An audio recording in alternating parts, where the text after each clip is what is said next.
존경하는 과방위 소속 의원님 그리고 유상임 장관님을 비롯한 관계 공무원 여러분, 25년도 과학기술정보통신부 방송통신위원회 원자력안전위원회 우주항공청 소관 예산안 및 기금운용계획안에 대한 소위원회 심사 결과를 말씀드리게 된 것을 영광스럽게 생각합니다. 먼저 예산심사와 의결 과정의 대원칙을 설명드린 다음에 부서별로 증감 내역을 말씀드리겠습니다. 먼저 원칙 1, 방송장악 예산을 삭감했습니다. 2024년도 방통위는 소송에 대응하다가 끝난 한 해였습니다. 소송 비용으로 4억 원의 예산을 사용하다가 애초 편성한 기획조정관 예산이 바닥나자 기름값까지 끌어 전용한 것으로 확인됐습니다.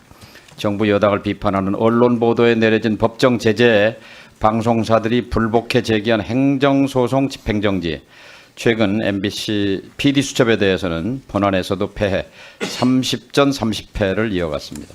언론 탄압용 혈세 낭비입니다. 이것은 집행정지 착수금일 뿐 본안에 대한 소송 비용은 아직 집행되지 않아 소송 비용은 계속 늘어날 전망입니다.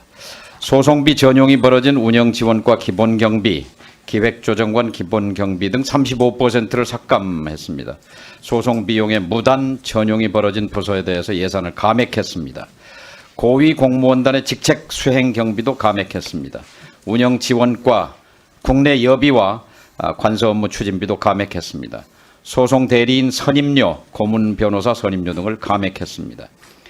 윤석열 정부 이후 대폭 증원된 방통위 내 검찰, 경찰 등 파견 수사 인력에 대한 원대 복귀를 의결한 바 있어서 이들에 대한 특정 업무 경비를 전액 삭감하고 원대 복귀시키기로 했습니다.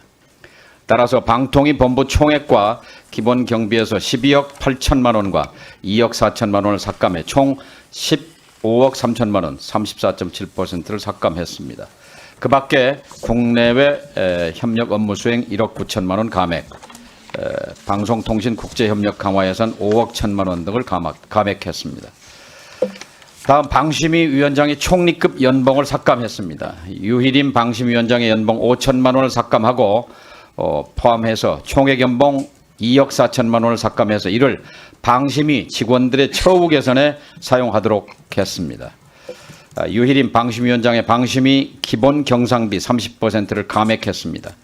방심위의 편파심의, 월권심의, 표적심의, 소송 비용으로 국민 세금을 낭비하는 방송심의 예산 일괄 30%를 감액했습니다. 며칠 전 18일에도 방심위는 한강 작가의 소설이 역사 왜곡이라는 주장을 팩트체크한 MBC 뉴스데스크를 신속심의 안건으로 상정했습니다. 결국 방통위와 방심위가 활동할수록 언론 자유를 옥죄는 꼴입니다. 지금 방심위에 시사보도 프로그램의 심의 또는 선거방송 심의를 맡길 수 없다는 법률 개정안들이 국회에 발의돼 있습니다. 두 번째 원칙입니다. 민생 예산을 정액했습니다. 국민들이 최근 불편을 느끼고 있는 불법 스팸과 대량 문자 공해 대응 예산 총 23억 원을 정액했습니다.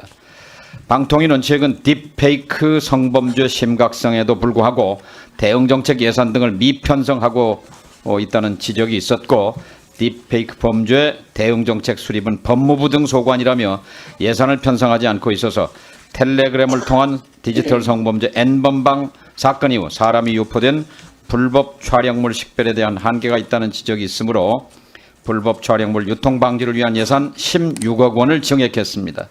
방심위 지원 예산에서 딥페이크, 불법 유해 정보 차단, 통신 심의를 강화하기 위해 딥페이크 모니터링 확대 예산 1억 7천만 원을 정액했습니다. 김건희 여사 관련 의혹이 제기되는 예산은 삭감했습니다. AI를 명분 삼아 용산 어린이 정원에 체험관을 신설하고 무용과 교수가 참여하는 초거대 AI 심리 케어 서비스 사업 지원 예산 그리고 마음 건강 예산은 전액 삭감했습니다. AI 심리 케어 돌봄 지원 사업 54억 원, 전주기 정신건강 예방관리 디지털 플랫폼 생태계 구축 등 정확한 목적을 알 수 없는 사업은 전액 삭감했습니다. 네 번째 원칙입니다. 특기할 만한 사항은 AI 인프라 예산입니다. 지금 세계는 주요 각국이 AI 주도권 전쟁에 뛰어든 상황입니다. 우리 과방위는 지난달 국정감사 과정을 통해서 세계적 AI 경쟁에서 뒤처지지 않기 위해 국가가 총력 대응해야 한다는 점을 여야 위원님들 모두가 강조했습니다. 국가 AI위원회가 출범했지만 AI 관련 예산은 통상적 예산 편성 범위 내에 머물렀습니다.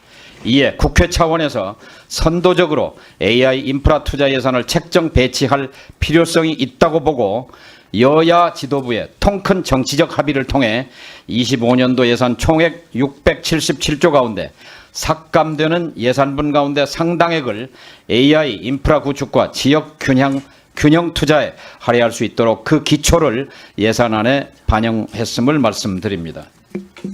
다음 구체적으로 증감 내역을 말씀드립니다. 먼저 과학기술정보통신부 소관 예산안과 기금운용 계획안에 대한 심사 결과 요지를 말씀드립니다. 자료를 배부해드린 자료를 참고해 주시기 바랍니다.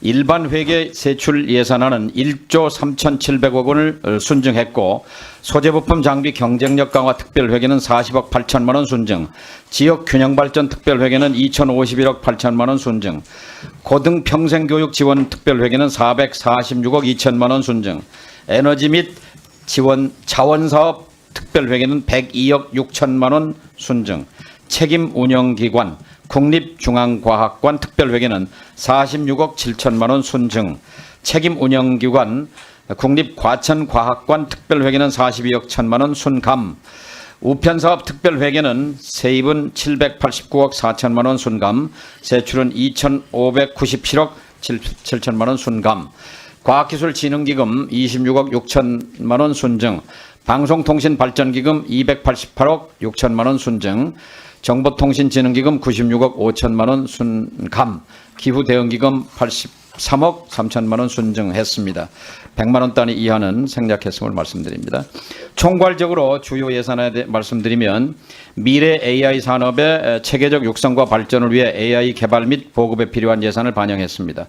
구체적으로 AI 컴퓨팅 인프라를 위해 GPU 구입 예산 3,217억 3천만 원, AI를 통한 제조업 인공지능 전환에 선제적으로 대비하기 위해 4,500억 등 총 1조 원의 예산을 증액했습니다.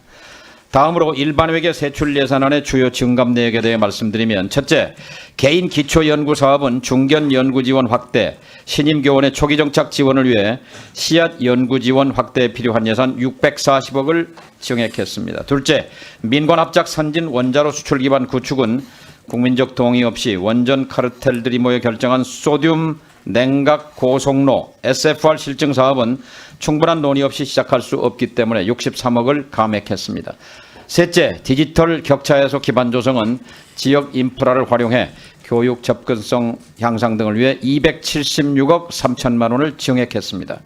넷째, AI 기반 맞춤형 케어 서비스 융합 선도는 생애 주기별 맞춤형 AI 질병 예방 서비스와 난임 치료 향상을 위해 140억을 증액했습니다. 다섯째, AI 일상화 확산은 사업 선정 과정에서 R&D 카르텔 논란과 과제 중복 등 이유로 AI 심리 케어 돌봄 지원에 대해 36억 원을 감액했습니다. 다음 지역 균형발전 특별회계 세출 예산의 주요 증감 내역입니다. 첫째, 지역과학관 활성화 지원은 지역과학관 설립과 어린이 과학체험공간 확충 지원을 위해 40억을 증액했습니다.